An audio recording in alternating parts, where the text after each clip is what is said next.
Hi, this is Linda, and I'm continuing my video series explaining American English. We are in the series Building American English Sentences, but I'm substituting a bonus lesson.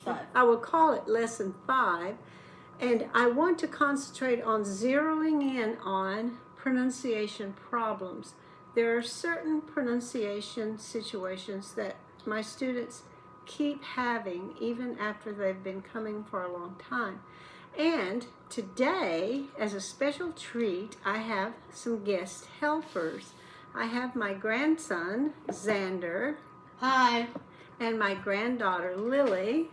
Hi. Lily is from Philadelphia, and as she speaks, I hope you'll notice if you can hear anything that sounds more like the northern part of the United States, and Xander may sound more like the southern part of the United States, and like I do because we're from Texas. So, we live in Texas. So, I'm going to begin with a situation where we're practicing L and R again. Remember, L, the tongue touches the top of the front of the mouth behind the front teeth, but air comes around it. So you don't close it off like an N. You let air come around the tongue, but the tip of the tongue touches. And we say things like Lily. Okay, but the R is very different. In the R, and we've said this before, the tongue is like a little saucer holding a piece of candy, and when you get ready to go to the next sound, you let the front fall so the candy escapes. But it's not a cup, and it does not touch the top of the mouth. So we're going to do a few sentences practicing that with my two grandchildren. So, Lily, do you like red and yellow roses? Yes, I do like red and yellow roses. Oh, so what happens about that, Xander? Larry will carry red and yellow roses to her tomorrow. Okay, so here are the sentences. Lily really likes red and yellow roses.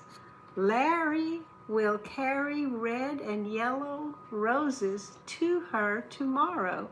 Lily, will you read that? Lily really likes red and yellow roses.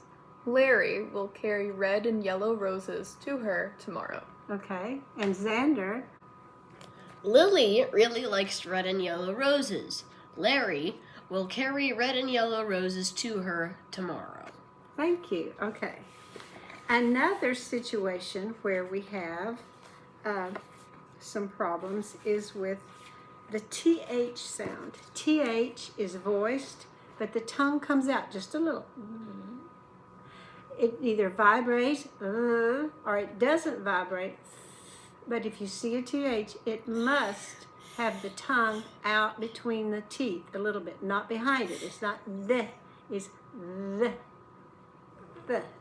Let the tongue come out a little bit.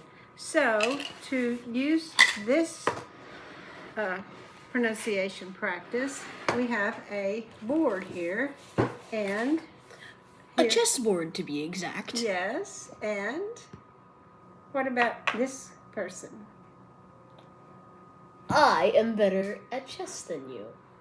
I am better at chess than you. They say that all the time.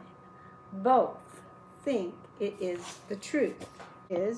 They say that all the time. Both think it is the truth. Lily. They say that all the time. Both think it is the truth. They say that all the time. Both think it's the truth. Okay.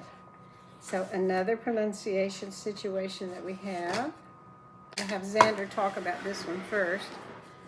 Sometimes Lily comes over to your house, right? Yeah. Say that. Sometimes she comes after she combs her hair for 5 minutes. Right. Okay. This has several lessons within it. This is the first lesson. Sometimes. Many of my students still say sometimes.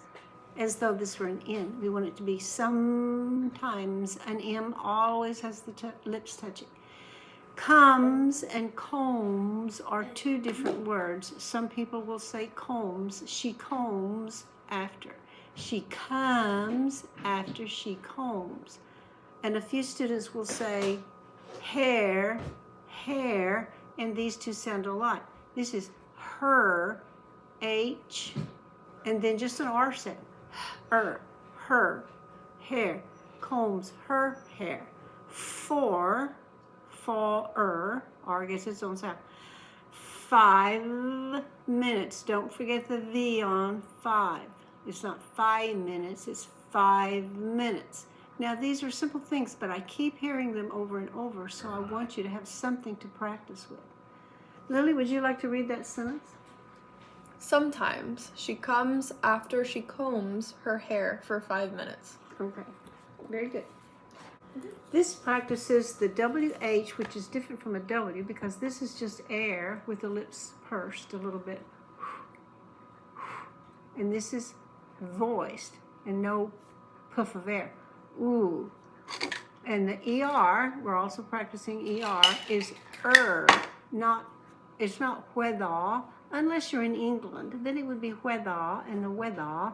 But in America, this is whether and weather and together. So we're practicing ER as W as oo, and WH is whether the weather is warm or cold, we will always walk together. And Lily will read that for us. Whether the weather is warm or cold, we will always walk together. Very good. On this one, we have is, was, have, and we want to say without an after it. He is tall. That's correct with no If you say he is tall, it sounds like this. He is a tall man. Today it is nice. It is a nice day. The egg was boiled. It was a boiled egg. They have to go on Saturday. They have a math class. So the is a real word, so we don't want to put it here and here and here and here because then it sounds like it's a real word and there's no word there. So that's the way we do that one.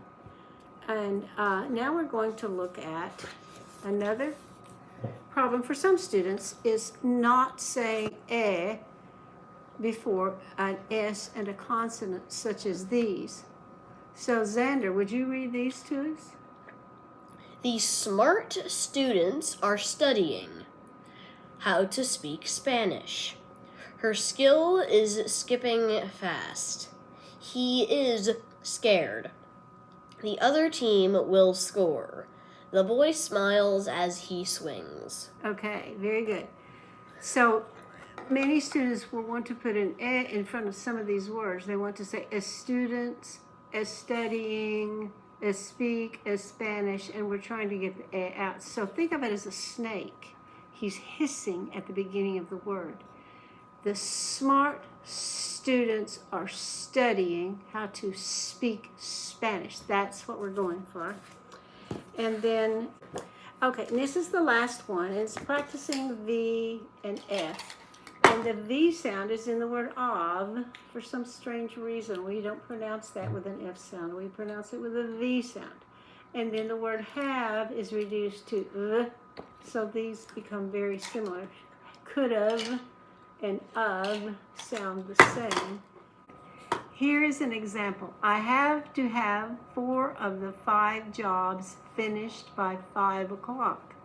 2 of the leaders of our group of football players had to leave early. We could have won if they would have been able to stay till the final play. Okay, now we are to the end. So I want to say goodbye and Bye. bye.